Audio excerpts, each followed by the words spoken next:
Hello, my name is John Burris. Thank you for joining me today for this short video. This video is called Natural Recovery from Addictions, Part 3, How Science Got It Wrong.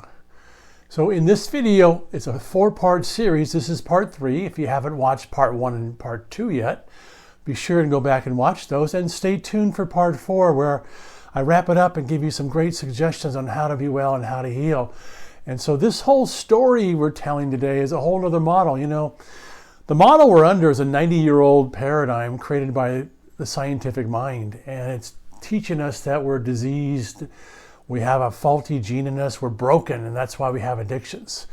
I believe that was wrong. The analogy I like to use is if one bird flies in the wrong direction, many will follow. Well, we've been going in the wrong direction because the leaders, the scientific community, the researchers have taken us in the wrong direction, and addictions are much more simple than we think. And nature is going to be the greatest healing tool, not science, when it comes to our addictive world.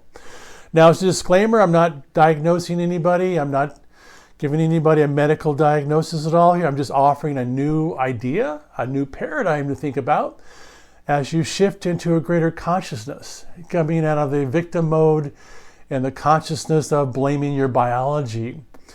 This work is based on my 40 years plus as a body-mind therapist, a body worker, a movement therapist. And a lot of this is covered in my book, Return to Nature, The 5 Pillars of Healing. The book is available at my website, johnburris.com, or barnesandnoble.com, or amazon.com. So the core of the work comes from my philosophy that nature is the greatest healing tool on the planet. And if we follow the laws of nature, we can heal much better and faster. What's happened, and many times we've broken the laws of nature. It's a crime against humanity, a crime against nature. And when you break the laws of nature, you suffer the consequences. So for example, most of us were never given the tools in how to process our emotions. So they were taken away from us. Most of us were never given the ability to relax based on our birthing and early childhood experiences. That's a crime against humanity. If you can't process your emotions, you're going to have more addictions. If you can't relax, you're going to have more addictions, because it's like a scale. So we need to have a starting point. So that starting point is my definition of what an addiction is. An addiction is a relationship with a person, object, thought, behavior, or emotion that is used to numb out an uncomfortable feeling or sensation. So once again, it's very simple. It's like a balancing scale. You have addictions on one side and you have emotions on the other side. So this is actually the root of how addictions work. Here's your balancing scale here. Now, on one side, we have our emotions. On the other side, we have our addictions. So essentially, the people with the most emotional sobriety, over here, they've done their emotional homework. They know how to feel, release their anger, their frustration, their grief, their sadness. They know how to relax.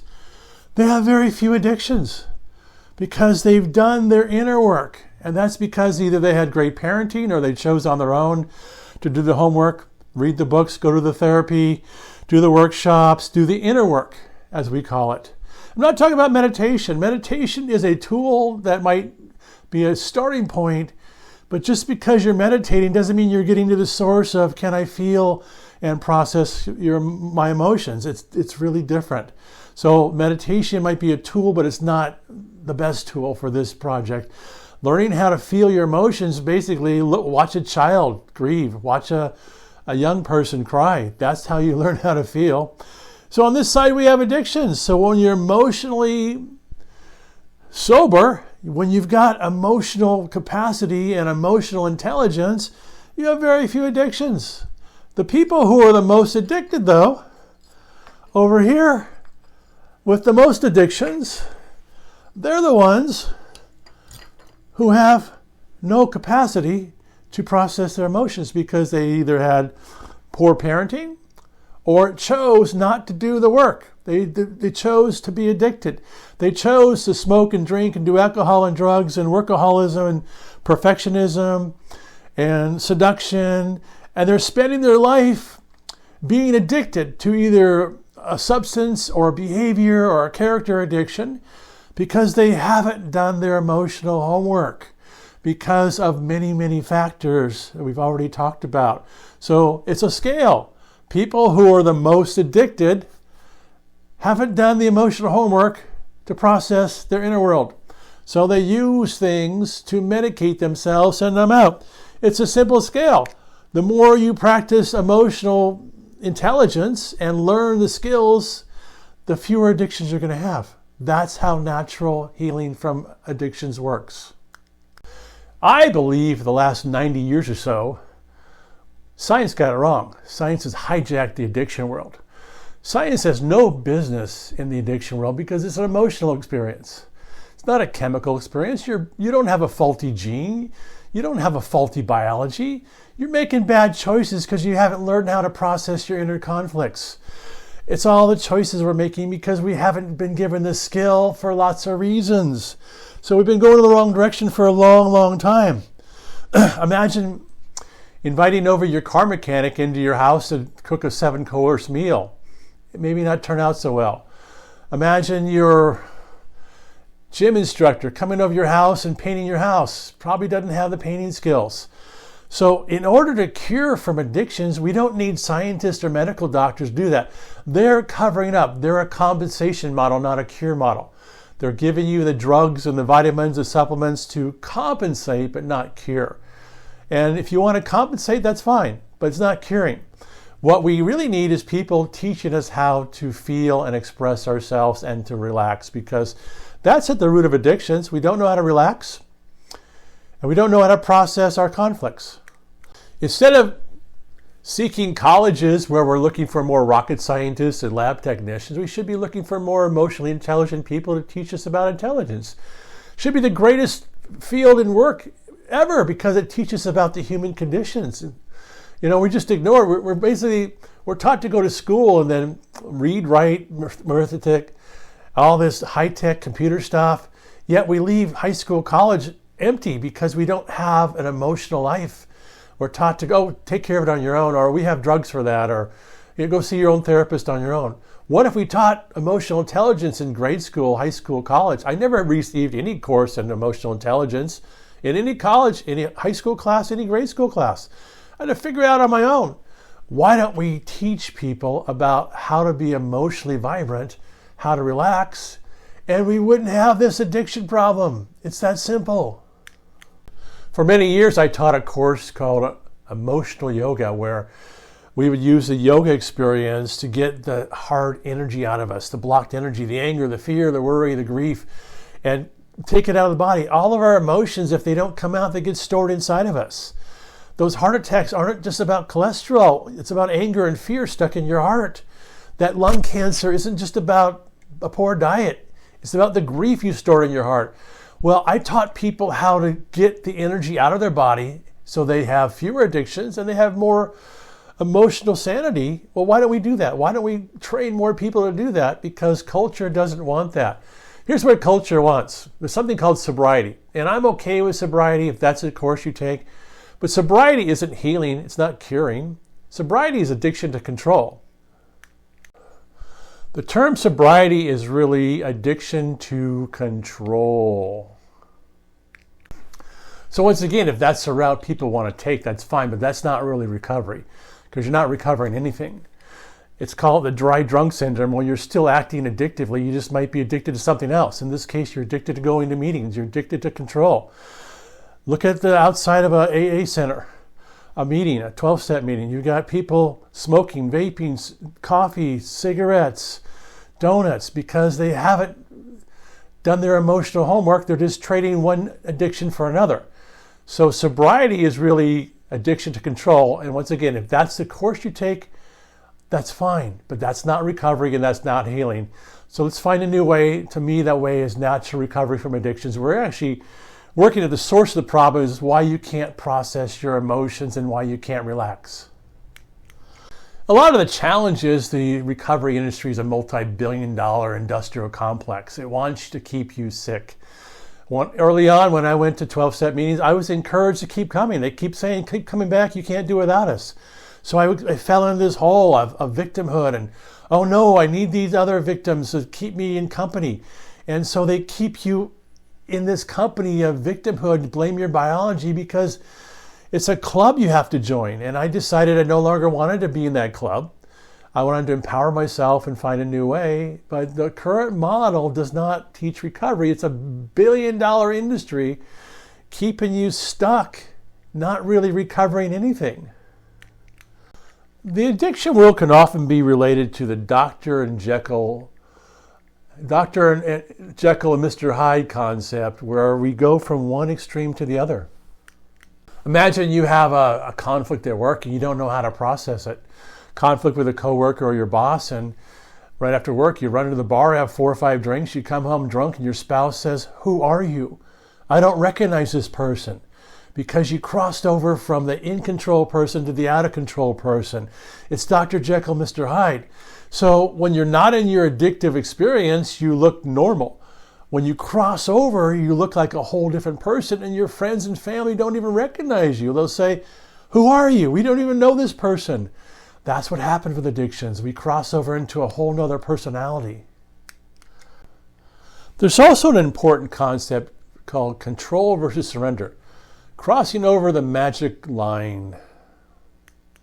So what happens is this, crossing over the magic line, we spend much of our life in control. We're taught to do that. And then if we don't have any emotional intelligence, who can't process inner conflicts or emotions that come up, we lose it and we cross over the magic line. For example, you'll hear people all the time go, well, Monday through Friday I go to work and I keep everything in control, but Friday, Saturday night I cross over the magic line and I get drunk and I get inebriated and I put myself back together by Sunday night, and by Monday morning I'm okay for the next 5 days. That's crossing the line, crossing the magic line.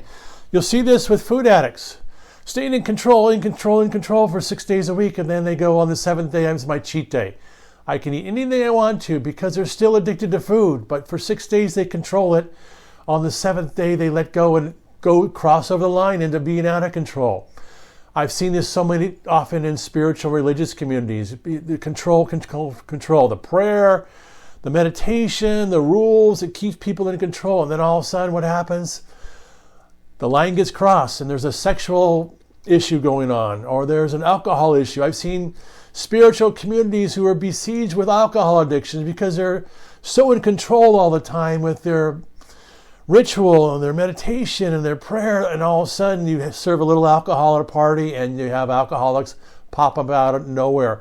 Or I'll see it all the time in the Catholic Church, for example. You tell a priest you can't have sex, and then what happens? They cross over the magic line into deviant behavior because there's not any processing of their emotional world, so it goes from one extreme to another. So what happens if you don't have the relationship with your emotions? You stay in control most of your life, and then something's going to trigger you and cross that magic line into being out of control, and now you're in your addictive self. There's also something called gateway addictions, where you go from one to another, to another, to another. You know, we're often taught to believe that addictions are about your biology creating these gateways. Oh, your errant gene is causing a gateway. It's not true at all. What happens is this.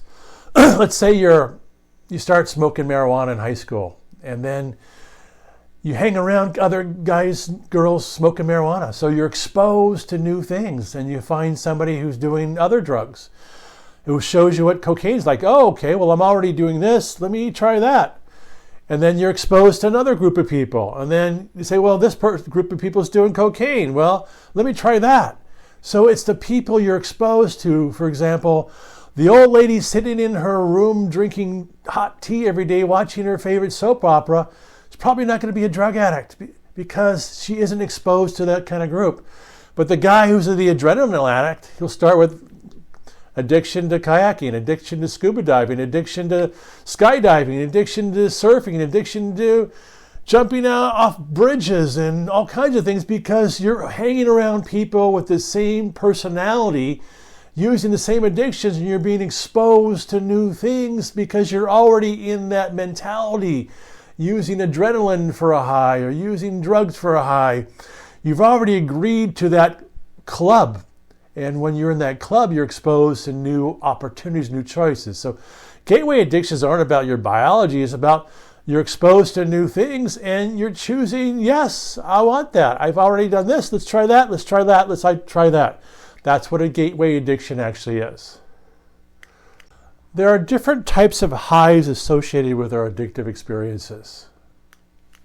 So each personality creates a different type of high, from a low-grade high to a medium-grade high to a high. So for example, the highly addicted charge is the sex addict or the cocaine addict or the drug addict, because they're looking for extremes. They're the people jumping out of airplanes for adrenaline highs because they want extreme highs, because they need more stimulation. That's part of their personality. So they're looking for highs to create stimulation. Then you have on the opposite of the scale is watching television over and over again as a low-grade high, scrolling on your phone. Voyeur addiction, where we spend hours watching other people live their life, surfing, swimming, dancing, having sex. We're watching people on videos, listening to people on podcasts. Watching other people live their life is voyeur addiction. It's a low-grade high. You can have podcast addiction. You listen to people. You can have learning addiction. I got to learn. You can have achievement addiction, where you have to achieve. You have to keep producing. These are low-grade highs. And you might have medium-grade highs. Exercise addiction creates cortisol, adrenaline, testosterone. So you go to the gym 4 hours a day because you need that drug in your body. So there's different types of high based on your personality and the choices you're making in our culture. So we all join a club based on our personality. The exercise addicts will hang out together. The drug addicts will hang out together. The workaholics will hang out together. The tech addicts will hang out together. The religious addicts will hang out together. So it's a whole social club we belong to because we imprint a memory of what type of high we're looking for. And that high isn't always a biochemical experience. You know, the donut addict gets high before they even go into the donut store. Just the fact of crossing the magic line into being out of control, imagining what it's going to be like to have their 6 or 8 donuts, they start getting high without ever biting into a donut. So much of our high experience is the emotional release of being out of control and anticipating something going to come into our mouth or put into our body, or a sex act or whatnot. The anticipation is what's creating the high for a lot of people, not the chemicals itself. So we imprint these memories and then we're looking for a high based on what's available at the time. You know, addictions change from society to society. A society that's poor, doesn't have a lot of extra income, it's going to be hard to be a shopping addict. But in a society with extra income, extra time, people are going to be shopping addicts. Gambling addicts don't often happen unless you've got excess money. So societies will change over time based on current trends. You know, in a society where you're living off the land, it's going to be hard to be a tech addict. But in a society that's based on cities and electricity and computers, it's easier to be a tech addict. It's easier to be an information addict when you have 24-hour-a-day news cycles going around. In a culture where you're living next to a river, basically with no Wi-Fi, it's going to be hard to be a news addict. So each culture is going to help drive which addictions are available, but every culture has them based on many factors, availability and trends and social clubs and whatnot, and it's just how societies work. There are several mind games we play to deny our addictions. I've located 7 of them. Lying, denial, delusion, joking, secrets, minimizing, and rationalizing. So these are the mind games we play. Number 1, we lie. You ask somebody who's a known drug addict in your family, are you using? And the first thing they'll say is, no, I'm not using. Are we supposed to believe them? So I always say, well, show me the proof. Let me see your arm lines, or let's take a blood test or whatnot. So most addicts will lie because they're in denial that they don't want anybody to know they have a problem and they hide it. So they're lying Lying is the number one thing that addicts do. And I'm not just talking about drug addicts, workaholics, perfection addicts, exercise addicts, achievement addicts, seduction addicts, power addicts, control addicts, chocolate addicts. They're lying. So that's the first thing that people do, is they lie. Second thing is, it's called denial. I don't have a problem. I drink a little bit. I don't have a problem. It's this basically denial. I don't have a problem. That's what people come up with. I got it under control. I don't have a problem. Number 3 is delusion. It's not really that bad and I can stop whenever I want to. That's delusion, which is basically, we're taught to believe that this person who's been an addict their whole life can basically get themselves out by themselves. Delusion. It's not that bad and I can stop whenever I want to. In most cases, it's a delusion. Number 4, joking. Yeah, ha, ha, ha, ha, I'm a chocoholic.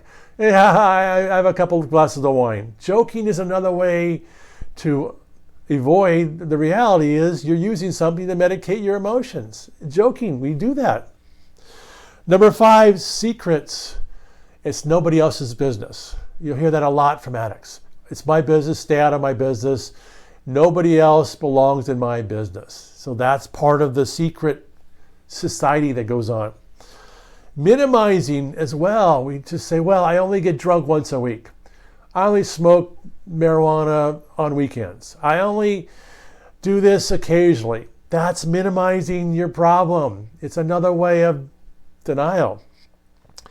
And then rationalizing. You're comparing yourself to other people. Well, everybody does it. It's only 3 beers a day. You're comparing yourself and saying, well, I'm not one of those bad people. I only do it occasionally. Everybody's doing it. We're all doing it together. That's called rationalizing your problem. So we have these ways of denying that we're addicts. The way you heal from addiction, the first thing you do is say, hey, I'm an addict. And now how do I start working with that? And how do I start getting out of that issue? And it's not just us or them, as I spoke about in the first 2 videos. We're all addicts. And the people who are saying I'm not an addict, they're the ones who have the problem because they're in complete denial that they're addicts. So once again, where does the journey begin? If you have emotional sobriety on this side and addiction on this side, 95% of society is spending their life here condemning the thing. Let's blame alcohol. Let's blame nicotine. Let's blame sugar. We're spending most of our energy here in the old 90-year-old model. In my model, let's spend 95% of our energy here. Learning to have emotional intelligence, learning how to relax. And when you learn how to process your emotions, you have no need for an addiction. So in the world I work in as a body-mind therapist and educator, and in my own personal journey, 95% of my work has been here. Let's learn to have a healthy relationship with frustration and grief and anger and sorrow, and learn how to be alone. And when you do your emotional work, you have little to no need for an addiction. This is where natural healing comes in, and this is where the work needs to be applied. And we don't need scientists to do that. We don't need medical doctors to do that. We need people who've already done their emotional homework to teach us how to have a relationship with our emotions. What would success look like? So this is something I borrowed. I didn't create this myself. I adapted it. Called the 4 levels of consciousness. Level number 1, unconscious unconsciousness. Level 2, conscious unconsciousness. Level 3, conscious consciousness. And level 4, unconscious consciousness. So once again, what would success look like? So the first level, it's called unconscious unconsciousness. This is where most people live. They're not even aware that they're putting stuff in their bodies or behavior. They're so unconscious they even have a body. They live in their heads. They live in some remote part of their brain. They don't even know why they're doing what they're doing. It's such an ingrained pattern, and they haven't paused long enough to get the help to look at it. So the first step for most people right now is called unconscious unconsciousness. And that's why we have highly addictive people. When you start doing your homework, here's the next step. It's called conscious unconsciousness. where you're aware you use something, you're aware you use a drug or your sugar, you're aware you use ice cream to feel better, you're aware you use exercise to medicate, you're aware you use shopping to numb out your loneliness. So you're aware of it, but you're still doing it, but you're aware you're doing it. And you just say, well, I still am doing it and I'm choosing to do it, but I know I'm doing it. That's actually a healthy step because that's step 2. Step 3 is called conscious consciousness, where you're not only aware you're doing something, you stop yourself from doing it. Instead of reaching for the refrigerator for an extra ice cream bar or reaching for another cigarette, you go, let me stop, pause, feel what I'm feeling. Maybe I don't need that after all. That's actually stage 3. It's called conscious consciousness. And you know what happens in stage 4? It's called unconscious consciousness, where you walk into a giant store and you don't even know there's a liquor department there. You don't even know it's there. You've forgotten that you used to be an alcoholic. You're so conscious now, you don't even remember that you used to use something to be addictive because those are distant memories now and have no emotional attachment anymore. That's what unconscious consciousness looks like. You don't even have to stop yourself because you have no cravings anymore. It doesn't even exist. That's the goal with natural recovery from addictions. So let me just help you out here. Recovery is possible, but not the way we're currently doing it. The current model doesn't teach you how to recover. It teaches you how to stay addicted to control. And once again, if that's where you choose to be, I'm okay with that. If you're looking for a new model, this is what I'm sharing with you today. It's a whole brand new model to explore and a whole new paradigm of life.